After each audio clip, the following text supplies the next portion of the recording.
Hindi short story. पहचान। बाढ़ राहत शिविर के बाहर सांप सी लहराती लंबी लाइन के आखिरी छोर पर खड़ी वह बार बार लाइन से बाहर झांककर पहले नंबर पर खड़े उस व्यक्ति को देख लेती थी कि कब वह जंग जीत कर लाइन से बाहर निकले और उसे एक कदम आगे आने का मौका मिले। असम के गोलाघाट में धनसिरी नदी का उफान ताड़म करता सब कुछ लील गया है। तिनका तिनका जुटाए सामान के साथ पसीनों की लंबी फहरिस्त बह गई है। बह गए हैं झोपड़े और उनके साथ खड़े भर होने तक की जमीन भी। ऐसे हालात में राबिया के भाई 8 साल के अजीम के टूटे फूटे मिट्टी के खिलौनों की क्या बिसात थी। खिलौनों को झोपड़ी में भर आए बाढ़ के पानी से बचाने के लिए अजीम ने न जाने क्या क्या जुगतें की, और जब झोपड़ी ही जो इस चिड़ी ही जड़ से उखड़ गई तब उसे जिंदगी की असली लड़ाई का पता मालूम हुआ। राबिया ने 20 साल की उम्र तक क्या क्या न देखा। वह शरणार्थी शिविर के बाहर लाइन में खड़ी खड़ी अपनी जिंदगी के पिछले सालों के ब्यौरे में कहीं गुम सी हो गई थी। राबिया अपनी मां और छोटे भाई अजीम को पास ही शरणार्थी शिविर में छोड़ यहां सरकारी राहत कैंप में खाना व कपड़ा लेने के लिए खड़ी है। परिवार के सदस्यों के हिसाब से कंबल, चादर, ब्रेड, बिस्कुट आदि दिए जा रहे थे।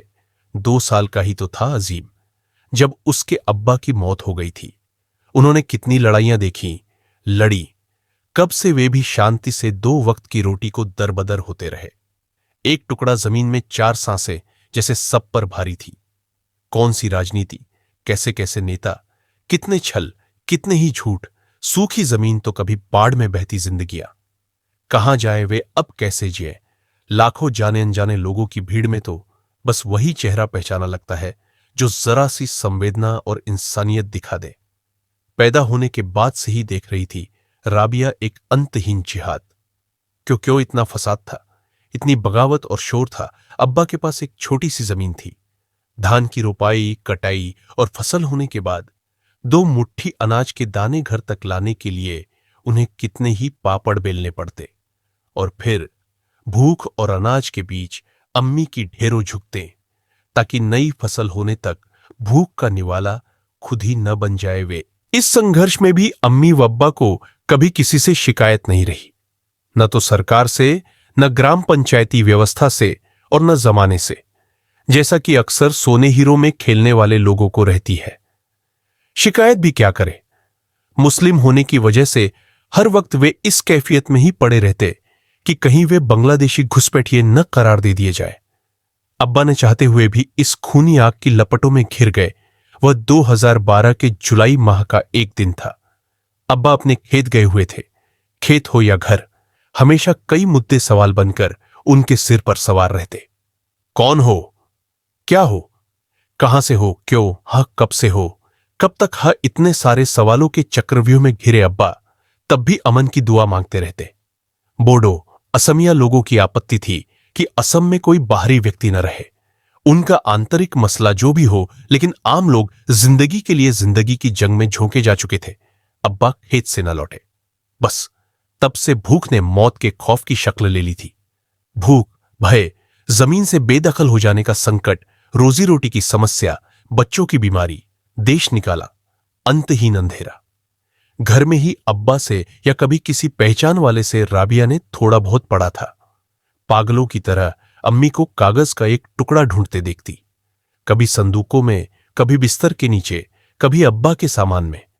वह सबूत जो सिद्ध कर दे कि उनके पूर्वज 1972 के पहले से ही असम में है। नहीं मिल पाया कोई सबूत। बस जो था वह वक्त के पंजर में दफन था। अब्बा के जाने के बाद अम्मी जैसे पथरा गैर थी। आखिरकार 14 साल की राबिया को मां और भाई के लिए काम की खोज में जाना ही पड़ा। कभी कहीं मकान, कभी दुकान में, जब जहां काम मिलता वह करती। बेटी की तकलीफों ने अम्मी को फिर से जिंदा होने को मजबूर कर दिया। इधर उधर काम करके किसी तरह वे बच्चों को संभालती रहीं। जिंदगी जैसी भी हो चलने लगी थी। लेकिन आए दिन असमिया और अन्य लोगों के बीच पहचान व स्थायित्व का विवाद बढ़ता ही रहा। प्राकृतिक आपदा असम जैसे सीमावर्ती क्षेत्रों के लिए नई बात नहीं थी, तो बाढ़ भी जैसे उनकी जिंदगी की लड़ाई का एक जरूरी हिस्सा ही था। राबिया अब तक लाइन के पहले नंबर पर पहुंच गई थी। सामने टेबल बिछाकर कुर्सी पर जो बाबू बैठे थे, राबिया उन्हें ही देख रही थी। कार्ड निकालो जो एनआरसी पहचान के लिए दिए गए हैं। कौन सा? राबिया घबरा गई थी। बाबू ने थोड़ा झल्लाते हुए कहा, एनआरसी यानी नेशनल रजिस्टर ऑफ सिटीजन्स का पहचान पत्र। वह दिखाओ, वरना सामान अभी नहीं दिया जा सकेगा। जिनका नाम है पहले उन्हें मिलेगा जी। दूसरी अर्जी दाखिल की हुई है, पर अभी बहुतों का नाम शामिल नहीं है। मेहरबानी करके सामान दे दीजिए। मैं कई घंटे से लाइन में लगी हूं। उधर अम्मी और छोटा भाई इंतजार में होंगे। मिलने न मिलने की दुविधा में पड़ी लड़की को देख मुहर वाले कार्डधारी पीछे से चिल्लाने लगे और किसी डकैत पर टूट पड़ने जैसा राबिया पर पिल पड़ते हुए उसे धकिया कर निकालने की कोशिश में जुट गए। राबिया के लिए जैसे करो या मरो की बात हो गई थी। 2 जिंदगियां उसकी राह देख रही थी। ऐसे में राबिया समझ चुकी थी कि कई कानूनी बातें लोगों के लिए होते हुए भी लोगों के लिए ही तकलीफदेह हो जाती है। बाबू के पीछे खड़े 27 से 28 साल के हट्टे कट्टे असमिया नौजवान नीरद ने राबिया को मुश्किल में देख उससे कहा, आप इधर अंदर आइए। आप बड़े बाबू से बात कर लीजिए। शायद कुछ हो सके। राबिया भीड़ के पंजों से छूटकर अंदर आ गई थी। लोग खासे चिढ़े थे। कुछ तो अश्लील फप्तियां कसने से भी बाज नहीं आ रहे थे। राबिया दरवाजे के अंदर आकर उसी कोने में दुबक कर खड़ी हो गई। नीरद पास आया और एक मददगार की हैसियत से उसने उस पर नजर डाली। दुबली पतली, गोरी, सुंदर, कजरारी आंखों वाली राबिया मायूसी और चिंता से डूबी जा रही थी। उसने हया छोड़ मिन्नत भरी नजरों से नीरद को देखा। नीरद ने आहिस्ते से कहा, सामान की जिम्मेदारी मेरी ही है। मैं राहत कार्य निपटाकर शाम को शिविर आकर तुम्हें सामान दे जाऊंगा। तुम अपना नाम बता दो। राबिया ने नाम तो बता दिया, लेकिन खुद की इस जिल्लत के लिए खुद को ही मन कोसती रही। नीरद भोला भाला, धानी रंग का असमिया युवक था। वह गुवाहाटी में आपदा नियंत्रण और सहायता विभाग में सरकारी नौकर था। नौकरी, पैसा, नियम, रजिस्टर, सरकारी सबूतों के बीच भी उसका अपना एक मानवीय तंत्र हमेशा काम करता था, और इसीलिए ही वह मुश्किल में पड़े लोगों को अपनी तरफ से वह अतिरिक्त मदद कर देता जो कायदे कानूनों के आड़े आने से अटक जाते थे। उसने राबिया से कहा, अभी मैं तुम्हें यहां से सामान दे दूं तो नेशनल रजिस्टर में नाम दर्ज का अलग ही बखेड़ा खड़ा होगा। तुम्हारे परिवार का नाम छूटा है, इस पहचान रजिस्टर में क्या करें? हम भी उन 40 लाख समय के मारों में शामिल हैं जिनके सरकारी रजिस्टर में नागरिक की हैसियत से नाम दर्ज नहीं है। अब्बा नहीं है, जिंदगी जीने के लाले पड़े हुए हैं। नाम दर्ज करवाने के झमेले कैसे उठाएं? ठीक है, तुम लोग पास ही के सरकारी स्कूल में बने शरणार्थी शिविरों में रह रहे हो ना। मैं काम खत्म करके 6 बजे तक सामान सहित वहां पहुंच जाऊंगा। तुम फिक्र न करो, मैं जरूर आऊंगा। शिविर में आकर राबिया की आंखें घड़ी पर और दिल दरवाजे पर अटका रहा। 2 कंबल, चादर और खाने पीने के सामान के साथ नीरद राबिया के पास पहुंच चुका था। अम्मी तो धन्यवाद करते बिच बिच जाती थी। राबिया ने बस एक बार नीरद की आंखों में देखा। नीरद ने भी नजरें मिलाई। क्या कुछ अनकहा सा एक दूसरे के दिल में समाया, ये तो वही जाने। बस इतना ही कह सकते हैं कि धनसिरी की इस बाढ़ ने भविष्य के गर्भ में एक अपठित महाकाव्य का बीज लाकर रोप दिया था। शरणार्थी शिविर में रोज का खाना तो दिया जाता था, लेकिन नेशनल रजिस्टर ऑफ सिटीजन्स में जिनका नाम नहीं था, बिना किसी तकरार के वे भेदभाव के शिकार तो थे ही। इस मामले में आवाज उठाने की गुंजाइश भी नहीं थी, क्योंकि स्थानीय लोगों की मानसिकता के अनुरूप ही था यह सब कुछ। बात जब गलत सही की होती है तब यह सुविधा और इंसानियत पर भी रहनी चाहिए। लेकिन सच यह है कि लोगों की तकलीफों को करीब से देखने के लिए हमेशा एक अतिरिक्त आंख चाहिए होती है।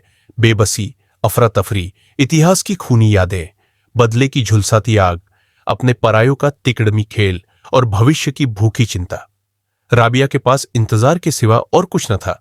नीरद जब आ जाता, राबिया, अजीम और उनकी अम्मी की सांसें बड़ी तसल्ली से चलने लगती, वरना वही खौफ, वही बेचैनी। राबिया नीरद से काफी कुछ कहना चाहती, लेकिन मौन रह जाती। हां, जितना वह मौन रहती उसका अंतर मुखर हो जाता। वह रात भर करवटें लेती। भीड़ और चीख पुकार के बीच भी मन के अंदर एक खाली जगह पैदा हो गई थी उसके। राबी, या कि मन की उस खाली जगह में एक हरा घास का मैदान होता, शाम की सुहानी हवा और पेड़ के नीचे बैठा नीरद, नीरद की गोद में सिर रखी हुई राबिया। नीरद कुछ दूर पर बहती धनसिरी को देखता हुआ राबिया को न जाने प्रेम की कितनी ही बातें बता रहा है। वह नदी, हां, धनसिरी ही है, लेकिन कोई शोर नहीं, बदला नहीं, लड़ाई और भेदभाव नहीं, सबको पोषित करने वाली अपनी धनसिरी, अपनी माटी, अपना नीरद। आज शाम को किराए के अपने मकान में लौटते वक्त आदतानुसार नीरद आया। नीरद के यहां आते अब महीने भर से ऊपर होने को था। राबिया एक कागज का टुकड़ा झट से नीरद को पकड़ा। उसकी नजरों से ओझल हो गई। अपनी साइकिल पर बैठे नीरद ने कागज के टुकड़े को खोला। असमिया में लिखा था, मैं असम की लड़की, तुम असम के लड़के, हम दोनों को ही जब अपनी माटी से इतना प्यार है तो मैं क्या तुमसे अलग हूं? अगर नहीं तो एक बार मुझसे बात करो। नीरद के दिल में कुछ अजीब सा हुआ, थोड़ा सा पहचाना, थोड़ा अनजाना। उसने कागज के पीछे लिखा, मैं तुम्हारी अम्मी से कल बात करूंगा। राबिया को चिट्ठी पकड़ाकर वह निकल गया। चिट्ठी का लिखा मजमून पढ़ राबिया के पांवों तले जमीन खिसक गई। पता नहीं ऐसा क्यों लिखा। उसने कहीं शादीशुदा तो नहीं, मैं मुस्लिम, कहीं इस वजह से वह गुस्सा तो नहीं हो गया क्या? मैंने खुद को असमिया कहा तो बुरा मान गया वह। फिर जो भी थोड़ा बहुत सहारा था छिन गया तो। राबिया का दिल बुरी तरह बैठ गया। बार बार खुद को लानत भेजकर भी जब उसके दिल पर ठंडक नहीं पड़ी तो अम्मी के पास पहुंची। उन्हें भरसक मनाने का प्रयास किया कि वे तीनों यहां से चल दे। जो भी हो, वह नीरद को अम्मी से बात करने से रोकना चाहती थी। अम्मी बेटी की खुददारी भी समझती थी और दुनिया जहान में अपने हालात भी। कहा, बेटी, बाढ़ से सारे रास्ते कटे पड़े हैं, कोई ठौर नहीं, खाना नहीं, फिर जिल्लत जितनी यहां है उससे कई गुना बाहर होगी। जान के लाले भी पड़ सकते हैं, नन्हे अजीम को खतरा हो सकता है। तू चिंता ना कर, मैं सब संभाल लूंगी शाम को। कुछ रसद के साथ नीरद हाजिर हुआ और सामान्य राबिया को पकड़ाकर अम्मी के पास जा बैठा। अम्मी का हाथ अपने हाथों में लेकर उसने कहा, राबिया की वजह से आपसे और अजीम से जुड़ा। अब मैं सचमुच यह चाहता हूं कि आप तीनों मेरे साथ गुवाहाटी चलें। जब मेरा यहां का काम खत्म हो जाए तब मैं आप सबसे हमेशा के लिए बिछुड़ना नहीं चाहता। गुवाहाटी में मैं राबिया को एक एनजीओ संस्था में नौकरी दिलवा दूंगा। अजीम का दाखिला भी स्कूल में हो जाएगा। आप सिलाई वगैरह का कोई काम देख लेना और रहने की चिंता बिल्कुल न करिए, वहां हमारा अपना घर है। आपको किसी चीज की कोई चिंता न होने दूंगा। राबिया की तो जैसे रुकी हुई सांस अचानक चल पड़ी थी। बारिश में लथपथ हवा जैसे वसंत की मीठी बयार बन गई थी। अम्मी ने नीरद के गालों को अपनी हथेलियों में भरकर कहा, बेटा, जैसा कहोगे हम वैसा ही करेंगे। अब तुम्हें हम सब अपना ही नहीं बल्कि जिगर का टुकड़ा भी मानते हैं। अजीम यहां से जाने की बात सुन नीरद की पीठ पर लदकर नीरद को दुलारने लगा। नीरद ने राबिया की ओर देखा। राबिया मारे खुशी के बाहर दौड़ गई। वह अपनी खुशी की इस इंतहा को सब पर जाहिर कर शर्मसार नहीं होना चाहती थी। जैसे महीने भर बाद वे गुवाहाटी आ गए थे। नीरद के 2 मंजिला मकान से लगी खाली जगह में एक छोटा सा आउटहाउस किस्म का था, शायद माली आदि के लिए। छत पर एस्बेस्टस था, लेकिन छोटा सा 2 कमरे वाला हवादार मकान था। बरामदे के एक छोर पर रसोई के लिए जगह घेर दी गई थी। वहां खिड़की थी तो रोशनी की भी सहूलियत थी। पीछे छोटा सा स्नानघर आदि था। एक अदद सूखी जमीन पैर रखने को, एक छत सिर ढांपने को, बेटी राबिया की एनजीओ में नौकरी, अजीम का सरकारी स्कूल में दाखिला और खुद अम्मी का एक टेलर की दुकान पर सिलाई का काम कर लेना। इससे ज्यादा उन्हें चाहिए भी क्या था? पर बात यह भी थी कि उनके लिए इतना पाना ही काफी नहीं रहा। नेशनल रजिस्टर ऑफ सिटीजन्स का सवाल तलवार बनकर सिर पर टंगा था। अगर जी लेना इतना आसान होता तो लोग पीढ़ी दर पीढ़ी एक आशियाने की तलाश में दरबदर क्यों होते? क्यों लोग अपनी कमाई हुई रोटी पर भी अपना हक जताने के लिए सदियों तक लड़ाई में हिस्सेदार होते नहीं था? इतना भी आसान जीना अभी 3-4 दिन हुए थे कि नीरद की मां आ पहुंची उनसे मिलने। राबिया की मां ने सोचा था कि वे खुद ही उनसे मिलने जाएंगी, लेकिन नीरद ने मना कर दिया था। जब तक वे दुआसलाम करके उनके बैठने के लिए कुर्सी लाती, नीरद की मां ने तोप के गोले की तरह सवाल दागने शुरू किए। नीरद ढंग से बताता कुछ नहीं। आप लोग हैं कौन? धर्मजात क्या है आपकी? आपकी बेटी रोज कहां जाती है? नीरद ने किराया कुछ बताया भी है या नहीं? हमने यह घर माली के लिए बनवाया था। अब जब तक आप लोग हो मेरा बगीचा फिर से सही कर देना। वैसे हो कब तक आप लोग? महीने भर बाद वे गुवाहाटी आ गए थे। नीरद के 2 मंजिला मकान से लगी खाली जगह में एक छोटा सा आउटहाउस किस्म का था, शायद माली आदि के लिए। छत पर एस्बेस्टस था, लेकिन छोटा सा 2 कमरे वाला हवादार मकान था। बरामदे के एक छोर पर रसोई के लिए जगह घेर दी गई थी। वहां खिड़की थी तो रोशनी की भी सहूलियत थी। पीछे छोटा सा स्नानघर आदि था। एक अदद सूखी जमीन पैर रखने को, एक छत सिर ढांपने को, बेटी राबिया की एनजीओ में नौकरी, अजीम का सरकारी स्कूल में दाखिला और खुद अम्मी का एक टेलर की दुकान पर सिलाई का काम कर लेना। इससे ज्यादा उन्हें चाहिए भी क्या था? पर बात यह भी थी कि उनके लिए इतना पाना ही काफी नहीं रहा। नेशनल रजिस्टर ऑफ सिटीजन्स का सवाल तलवार बनकर सिर पर टंगा था। अगर जी लेना इतना आसान होता तो लोग पीढ़ी दर पीढ़ी एक आशियाने की तलाश में दरबदर क्यों होते? क्यों लोग अपनी कमाई हुई रोटी पर भी अपना हक जताने के लिए सदियों तक लड़ाई में हिस्सेदार होते नहीं था? इतना भी आसान जीना अभी 3-4 दिन हुए थे कि नीरद की मां आ पहुंची उनसे मिलने। राबिया की मां ने सोचा था कि वे खुद ही उनसे मिलने जाएंगी, लेकिन नीरद ने मना कर दिया था। जब तक वे दुआसलाम करके उनके बैठने के लिए कुर्सी लाती, नीरद की मां ने तोप के गोले की तरह सवाल दागने शुरू किए। नीरद ढंग से बताता कुछ नहीं। आप लोग हैं कौन? धर्मजात क्या है आपकी? आपकी बेटी रोज कहां जाती है? नीरद ने किराया कुछ बताया भी है या नहीं? हमने यह घर माली के लिए बनवाया था। अब जब तक आप लोग हो मेरा बगीचा फिर से सही कर देना। वैसे हो कब तक आप लोग? अम्मी ने हाथ जोड़ दिए। कहा, दीदी, नीरद बड़ा अच्छा बच्चा है। बाढ़ में हमारा घर बार सब डूब गया। समय थोड़ा सही हो जाए चले जाएंगे सिर से पांव तक। राबिया की अम्मी को नीरद की मां ने निहारा और कहा, घर वालों के सीने में मूंग दलकर बाहर वालों पर रहमकरम कर रहा है। अच्छा बच्चा तो होगा ही। नीरद की मां का इस तरह बोलकर निकल जाना अम्मी को काफी मायूस कर गया। अब चोरों की तरह अपनी ही नजरों से खुद को छिपाना भारी हो गया था। हमेशा बस यही डर कि किसी को पता न लग जाए कि वे सरकारी लिस्ट के बाहर के लोग हैं। जाने कितनी पुश्तों से इस माटी में रचे बसे अब अचानक खुद को घुसपैठिए सा महसूस करने लगे हैं, जैसे धरती पर बोझ, जैसे चोरी की जिंदगी छिपाई नहीं छिप रह। भरोसा उन्हें इस अनजान धरती पर भले ही नीरद का था, लेकिन काम के सिलसिले में वह भी तो अक्सर शहर से बाहर ही रहता। इस घटना को अभी 4 से 5 दिन बीते होंगे। नीरद अभी भी शहर से बाहर ही था और दूसरे दिन आने वाला था। राबिया ने शाम को अपनी रसोई की खिड़की से एक साया सा देखा। वह साया एक पल को खिड़की के सामने रुककर तुरंत हट गया। उस रात थोड़ा डर कर भी वह शांत रह गई, किसी से कुछ नहीं कहा। नीरद दूसरे दिन घर वापस आया और उनसे मिला भी, लेकिन बात आई गैर हो गई। नीरद 3 दिनों बाद फिर शहर से बाहर गया। शाम को रसोई की खिड़की के बाहर राबिया ने फिर एक आकृति देखी। एक पल रुककर वह आकृति सामने से हट गई। राबिया दौड़कर बाहर गई। कोई नहीं था। राबिया पसोपेश में थी। अम्मी खामख्वाह परेशान हो जाएंगी, ये सोचकर वह बात को दबा गई। हां, राबिया को इन सब से छुट्टी नहीं मिली।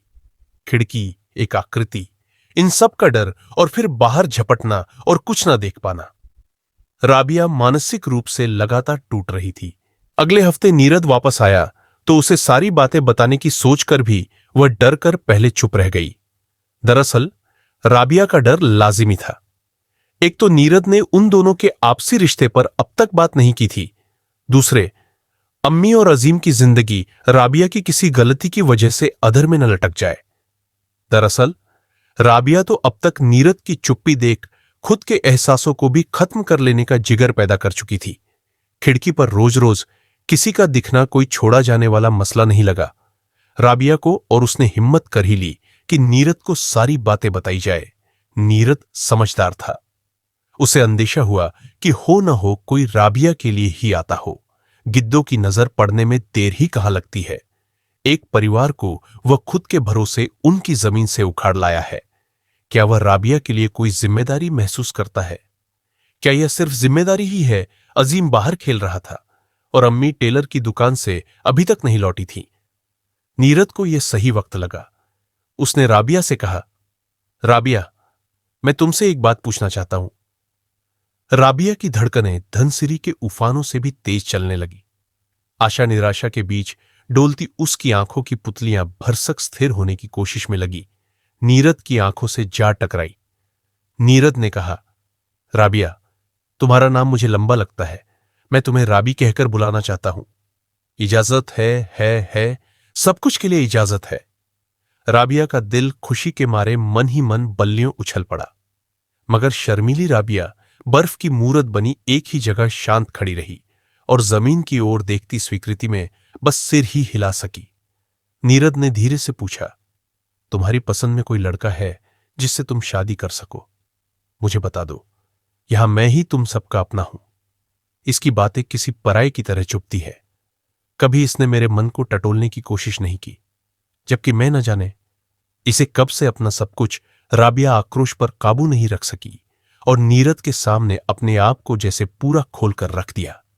अचानक चूल्हे में जाए तुम्हारा अपनापन। आठों पहर दिल में कुढ़ती हूं, आंखों का पानी अब तेजाब बन गया है। अब सब्र नहीं मुझ में। नीरद नजदीक आकर उसकी दोनों बाहें पकड़ उसकी आंखों की गहरी झील में उतरता रहा। कितनी सीपियां यहां मोती छिपाए पड़ी है।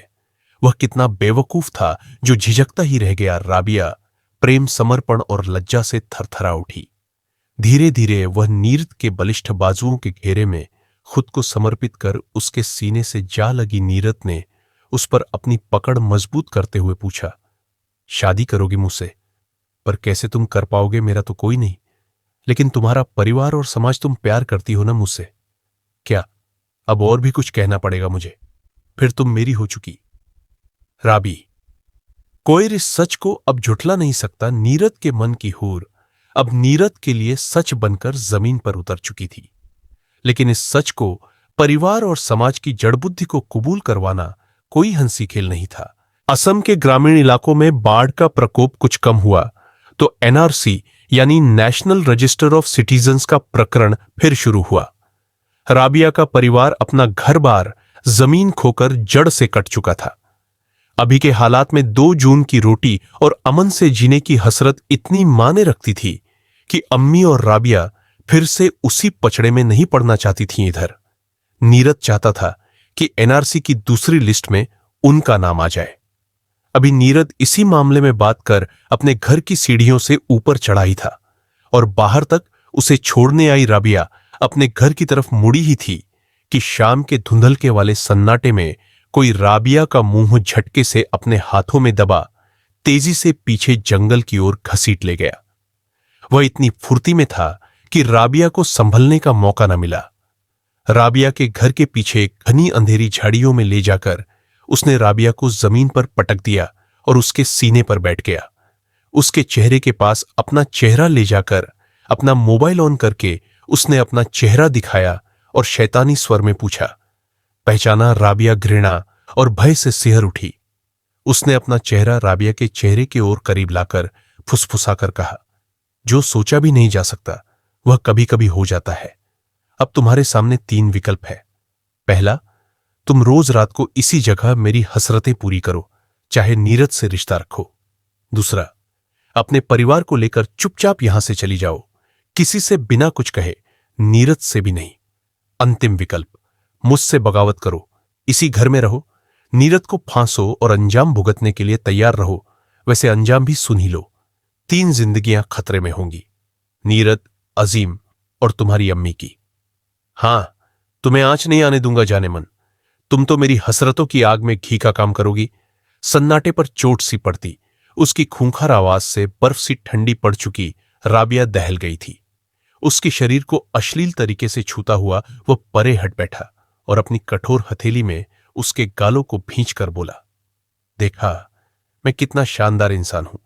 मैं तुम्हें आसानी से हासिल कर सकता था, लेकिन मैं चाहता हूं तुम खुद को खुद ही मुझे सौंपो, जैसे सौंपोगी नीरद को। उफ, वह क्या मंजर होगा। तुम मेरी आगोश में होगी, और वह पल नीरद के साथ धोखा कयामत आएगी। उस पर लगे हाथ यह भी बता दूं, नीरद की शादी तय हो गई है खानदानी लड़की से। सरकारी लिस्ट वाली राबिया बेहोशी सी हालत में घर पहुंची तो यथासंभव खुद को संभाले रही और नीरद के साथ बाहर चले जाने का बहाना बना दिया। लड़की जात ही ऐसी होती है, ड्रामेबाज। कभी मां से, कभी प्रेमी, पति, भाई या पिता से झूठ बोलती ही रहती है। अपना दर्द छिपाती है, डर छिपाती है, ताकि अपने निश्चित रहे, शांत और खुश रहे। सुबह हुई तो राबिया को फिर शाम का डर सताने लगा। इतने में नीरद आ गया। उसका व्यवहार उखड़ा सा था। आते ही वह कह पड़ा, चलो अब और नहीं रुकूंगा। रजिस्ट्री मैरिज के लिए आज ही आवेदन दे दूंगा। राबिया सकते में थी। इतनी जल्दी सब मानेंगे कैसे? फिर रजिस्ट्री होगी कैसे? वह तो सबकी नजर में घुस बैठिया है। कागज का टुकड़ा जाने कब कहां किस बाढ़ में बह गया। वे तो बेगाने ही हो गए। नीरद ने अम्मी के पांव छू लिए। कहा, अम्मी आप बस आशीर्वाद दे दो, बाकी मैं संभाल लूंगा रात को। घर में मां और भाई ने खूब हंगामा किया। मां ने मेरी शादी एक नामी खानदानी परिवार में तय कर रखी है। मोटी रकम देंगे वे। मुझे कल रात यह बात पता चली। मेरे पिता की मृत्यु के बाद से मैं ही घर की जिम्मेदारी उठा रहा हूं। पिता की पेंशन से मां मनमाना खर्च करती है और 32 साल के मेरे निकम्मे बड़े भाई को दे देती है। बड़ा भाई पहली शादी से तलाक लेकर आवारागर्दी करता है, पार्टी से जुड़ा है और पार्टी फंड के नाम पर उगाही करके जेब गरम करता है। अब इन दोनों का मेरी निजी जिंदगी में दखल मैं कतई बर्दाश्त नहीं करूंगा। राबिया के दिल में तूफान उठा। वह अपने साथ हुए उस भयानक हादसे को जहन में रोककर न रख सकी। आंसुओं का सैलाब उमड़ पड़ा। नीरद कहते हुए उसकी हिचकियां बंध गईं। अम्मी अजीम को लेकर बाहर चली गई। नीरद पास आ गया था। उसकी आंखों में बेइंतहा प्रेम और हाथों में अगाध विश्वास का स्पर्श था। उसने पूछा, क्या हुआ है राबी, बताओ मुझे।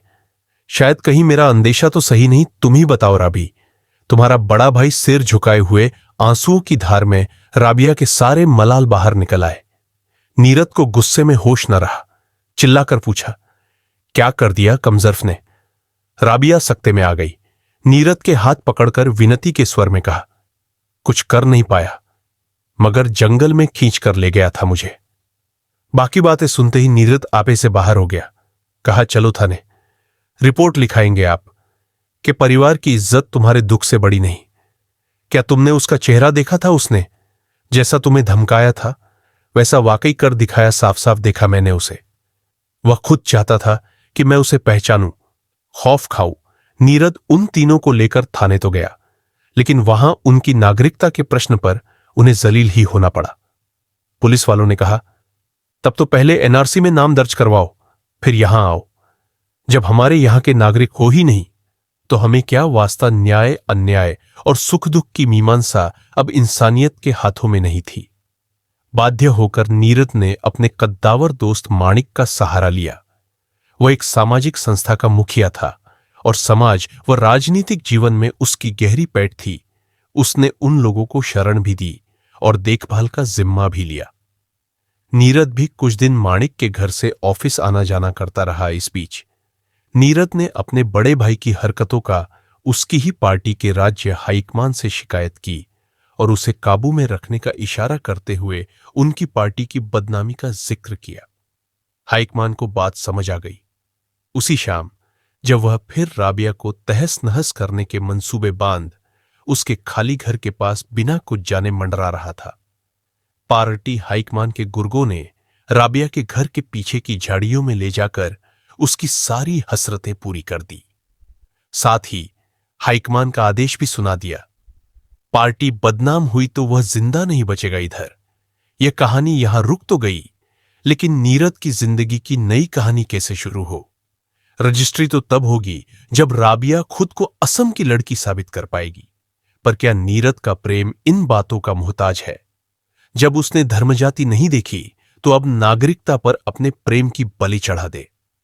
प्रेम तो मासूम तितली सा नादान, दूसरों के दर्द, दूसरों की खुशी का वाहक है। जैसे पराग कणों को तितलियां ले जाती है एक से दूसरे फूलों में।